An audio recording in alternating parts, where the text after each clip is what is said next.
Hace ya bastantes años escuché decir a Miguel Benassayag que la vida no es algo personal y creo que esa idea, como otras de la filosofía práctica, digamos, ¿no? Suponen no solamente estar de acuerdo o no, entender o no esa idea, sino la pregunta de cómo se vive junto a esa idea, ¿no? ¿Qué vida hace posible? En este caso, ¿qué vida hace posible? La idea de que la vida no puede reducirse a un ámbito privado, interior, íntimo, separado del resto del mundo, ¿no? A la idea de que somos individuos aislados, separados, ¿no? De nuestros lazos, de nuestro contexto. Y creo que entonces, en ese sentido, la idea supone un problema de imaginación, ante todo, ¿no? Porque a mí me dicen, la vida no es algo personal, y yo digo, ¿cómo puede ser, no? Si mi vida es mi vida, ¿no? Yo soy protagonista de mi vida. Y creo que esta cuestión de imaginación se puede pensar sobre todo, o me gusta a mí pensarla, a partir de una idea de Gastón Bachelard, cuando dice que a veces cometemos un error divertido cuando decimos que los árboles están rodeados de corteza, ¿no? Que el error sería creer que el tronco es la verdad del árbol, ¿no? Y que la corteza es como una especie de exterioridad que lo recubre, ¿no? Cuando en verdad la corteza es parte del árbol, ¿no?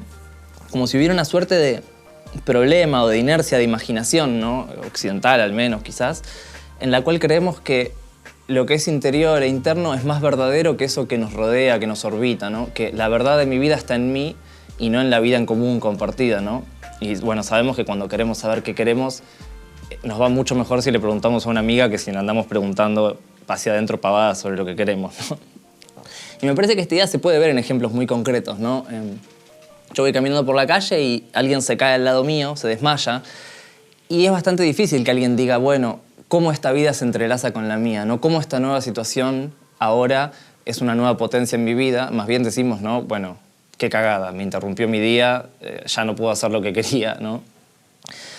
Pero me parece que hay otros ejemplos donde vemos, por ejemplo, quizás en una marcha o en un espacio colectivo, donde descubrimos que en ese espacio colectivo conocemos dimensiones de algo que es nuestra propia vida, pero que solamente respira o crece o tiene posibilidades gracias a ese encuentro con otras personas, ¿no? Como si fuéramos capaces de reconocer nuestra propia vida desparramada en esas otras vidas con quienes compartimos, o descubrimos que compartimos una forma de vida, mismo si no lo sabíamos, ¿no? O en cosas más puntuales o negativas de la vida, qué sé yo, ¿no? Por ejemplo, no sé, tengo ansiedad, ataques de pánico, ¿no? Y alguien diría, bueno, ¿qué pasaría si no me pienso como protagonista de esos síntomas, ¿no? Si pienso que más bien es la época la que tiene ansiedad, ataques de pánico, ¿no? Y llevo ese malestar individual a una pregunta colectiva.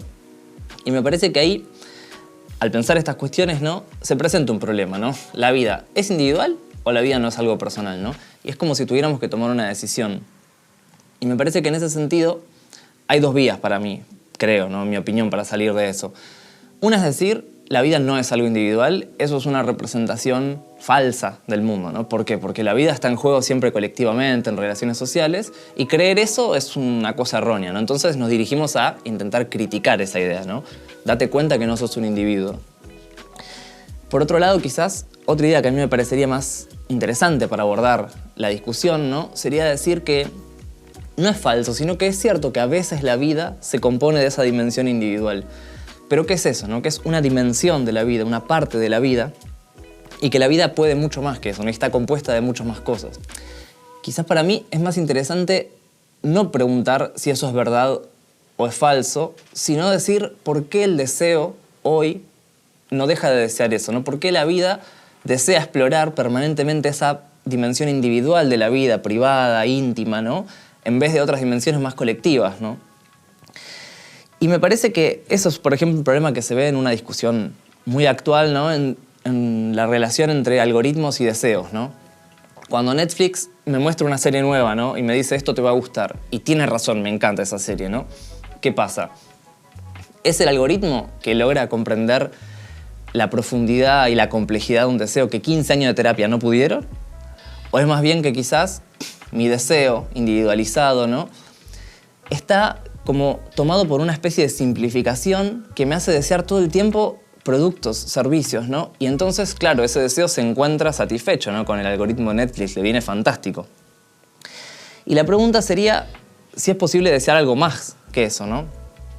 Y creo que, para ponerlo en una cuestión muy concreta, individual, ¿no? De este momento, me parece que es algo parecido a lo que está en juego en la discusión sobre la libertad, ¿no? Cuando se habla de la libertad individual. es decir, la capacidad que tengo de llevar lo que quiero en este ámbito privado, íntimo, a la realidad efectiva, tomando las personas, el contexto de las relaciones sociales como un obstáculo a superar, ¿no? Para dar lugar a ese deseo íntimo, personal. Y me parece que de vuelta acá tenemos dos salidas. O bien podemos decir, la libertad individual no existe, ¿no? La libertad individual es una especie de ilusión porque ser libres implica siempre la vida colectiva, la justicia social, y yo estoy totalmente de acuerdo con esas cosas, pero me pregunto si quizás pensar que eso que llamamos libertad individual es verdaderamente una especie de libertad, pero que es una dimensión de la libertad, así como de la vida individual, ¿no? Que hay una libertad en eso, pero una libertad como pobre, simplificada, ¿no? Como si dijera, cuando alguien me dice, vos vas a poder vender tus órganos o portar armas, y yo me siento más libre por eso, siento que estoy en una situación muy parecida cuando Netflix saca una nueva serie y yo digo, era justo lo que quería, ¿no? Es como una libertad tutelada, ¿no? Simplificada, reducida a una especie de relación de consumo, ¿no?